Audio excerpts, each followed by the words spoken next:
علم بہت بڑی چیز ہے، دین کا علم ہر مسلمان کو رہنا چاہیے. اور یاد رکھیے دین کے علم میں سب سے بنیادی علم عقیدے کا علم. عقیدے کا علم ہر مسلمان کو پتہ چلنا چاہیے کہ ہم مسلمانوں کا عقیدہ کیا ہے، کن عقیدوں کی وجہ سے دوسری اقوام اور دوسرے مذہبوں سے ہم الگ ہیں. یہ تقابل اس کو رہنا چاہیے. کن عقیدوں کی وجہ سے دوسرے مذاہب سے ہم علیحدہ ہیں، ایک مستقل مذہب والے کہلاتے ہیں. وہ کیا عقیدے ہیں، اس کا معلوم ہونا کیوں ضروری ہے؟ اس کا معلوم ہونا ایک تو اس لیے ضروری ہے کہ ہم مسلمان ہو جائیں، اور دوسرے اس لیے ضروری ہے کہ کوئی دوسرا عقیدہ ہم دھوکے سے اختیار نہ کر لیں. نہیں معلوم ہوگا تو دھوکے سے آپ وہ عقیدہ اختیار کر لیں گے جو اسلام کی جڑیں کاٹنے والا عقیدہ ہے. آپ دھوکہ کھا جائیں گے. نہیں معلوم. اس کے لیے آپ کے پاس ٹائم ہے؟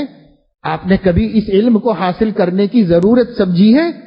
کبھی اس کے لیے آپ نے وقت نکال کر کسی عالم کے پاس آدھا گھنٹہ دینے، ہفتے میں 1 گھنٹہ دینے کا بھی ارادہ کیا؟ ہفتے میں چھٹی کے 4 دنوں میں سے ایک دن کا 1 گھنٹہ ایک عالم کے پاس بیٹھوں گا اور دین سیکھوں گا.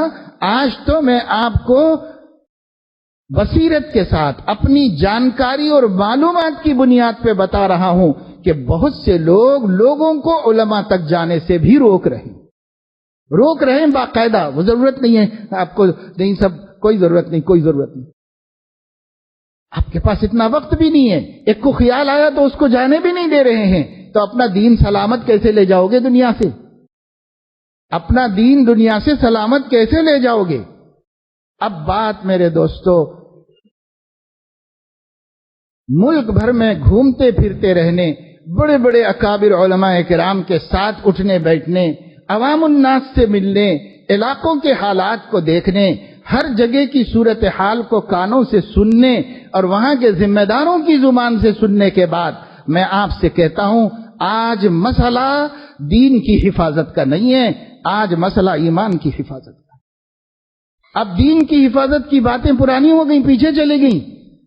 دین خطرے میں ہے یہ بات کہا جاتا تھا، کہی جاتی تھی. ایمان خطرے میں نہیں تھا ہمارا، لیکن اب ایمان خطرے میں ہے.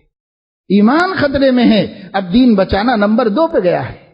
نمبر 1 پر ایمان بچانا ہے نسلوں کا. یہی نسلیں ہمارے نبی کی باغی بن سکتی ہیں. آپ کے خون اور آپ کے گھر میں پلی ہوئی اولاد نبی کی باغی بننے کے لیے تیار ہے، اسلام کی باغی بننے کے لیے تیار ہے. بات اب ایمان کی حفاظت کی آ رہی ہے. ہم کس خواب و خیال میں ہیں؟ ہم لوگ ٹوپی لگا لیتے ہیں، داڑھی رکھ کر مسجد میں آ جاتے ہیں، اور ماشاءاللہ مسجدوں میں لوگ آ رہے ہیں الحمدللہ. تو اتنے مسلمان نہیں ہیں، اتنے ہی مسلمان نہیں ہیں جو مسجد میں نظر آ رہے ہیں. یہ مسلمانوں کا 5% بھی نہیں ہے جو مسجدوں میں دکھائی دے رہا ہے. 95% مسلمان باہر ہیں، مارکیٹ میں ہیں، بستیوں میں ہیں، گھروں میں ہیں، اور ان کا حال یہ ہے کہ ان کا ایمان خطرے میں ہے، ان کا مسلمان ہونا بھی یقینی نہیں. یہ صورتحال. اور ایسی صورتحال میں ہم علم نہیں حاصل کریں گے، اپنے بچوں کو نہیں سکھائیں گے علم. اگر نہیں سکھائیں گے تو اللہ نہ کرے میرا بیٹا کھڑا ہو جائے گا کہ بھائی یہ نبی کون ہے اور یہ کیا ہے میں نہیں جانتا. اب آپ سکھائی نہیں رہے تو کیسے جانے گا؟ اللہ بچائے. یہ خطرہ آپ کے لیے نہیں بول رہا ہوں میں، یہ خطرہ میرے لیے بھی ہے اور میرے گھر کے لیے بھی ہے. یہ خطرہ بڑے بڑے مشائخ کے گھروں میں ارتداد یہ آنکھیں دیکھ رہی ہیں. بڑے بڑے مشائخ کل جن کی ہدایت سے ایک عالم کو ہدایت ملی ہے، آج ان کے گھر میں ارتداد پل رہا ہے. بدعقیدگی ان کے بچوں میں آئی ہے. بیٹیاں جا کر اہل باطل کے گھروں میں پہنچ گئی ہیں اور بہت سے ہندو گھروں میں پہنچ گئی. بڑے بڑے علماء، میں آپ کے سامنے اس وقت کچھ ذکر بھی نہیں کر سکتا اس مختصر سے وقت میں، ورنہ میں آپ کو اس وقت اس صدی کے ان شخصیتوں کا نام بتا سکتا ہوں جن سے دنیا کو ہدایت ملی ہے، لیکن ان کے گھر کا کون اس وقت مرتد ہے، کافر ہو چکا ہے، اسلام سے کوئی تعلق. ان کے گھر کے افراد، کسی کا نواسا، کسی کا بیٹا، کسی کا بھائی، کسی کا بھانجا، اور ان لوگوں سے ایک دنیا کو ہدایت ملی ہے، ان کے گھروں میں یہ ارتداد آ رہا ہے. آپ برا نہ مانیں، کوئی بول رہا ہے آپ سے تو آپ کا بھائی ہے، آپ کا درد، اپنا درد آپ کے سامنے رکھ رہا ہے.